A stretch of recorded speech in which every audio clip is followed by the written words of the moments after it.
안녕하세요. 형사 전문 변호사 안성열입니다. 오늘은 형사 합의의 기술이라는 제목으로 실제로 형사 합의를 하는 방법, 주의사항, 형사 합의서 쓰는 법 등에 대해서 간단히 정리를 해볼까 합니다.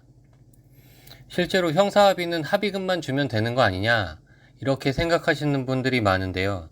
그런데 피해자들의 생각이 다양한 만큼 합의가 그렇게 단순하진 않습니다.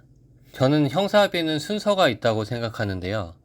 만약 여러분이 범죄를 저질러서 피해자와 합의를 원한다면 가장 먼저 해야 할 것은 무엇일까요? 바로 진심으로 상대에게 용서를 비는 것입니다.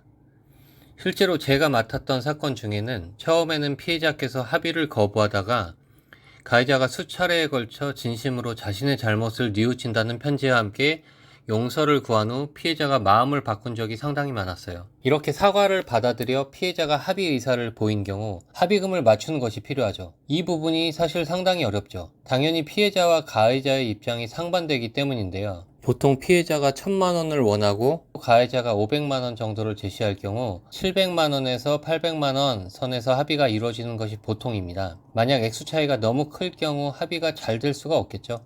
아무래도 가해자가 을이기 때문에 피해자가 원하는 금액을 드리기 어려울 경우에는 정중하게 경제적인 어려움 등의 상황을 말씀하시는 것이 좋습니다. 합의가 잘 되지 않을 경우 감정을 주체하지 못하고 피해자 탓을 하며 합의 기회를 발로 차버리지 마시고 시간을 두고 두세 번 액수를 조율해 줄 것을 요청해 보셔도 좋습니다. 끝으로 합의금 액수 조정이 되었다면 합의서를 써야겠죠. 보통 합의서 또는 합의서 및 처벌 불원서 등의 제목으로 합의서를 쓰는데요. 내용은 보통 화면에 보이시는 것과 같이 어떤 사건에 대해 합의하는지를 구체적으로 쓰고 피의자에 대한 어떠한 처벌도 원하지 않으며 고소를 취해야 합니다. 추후 이 사건과 관련한 일체의 민형사상 책임도 묻지 않겠습니다.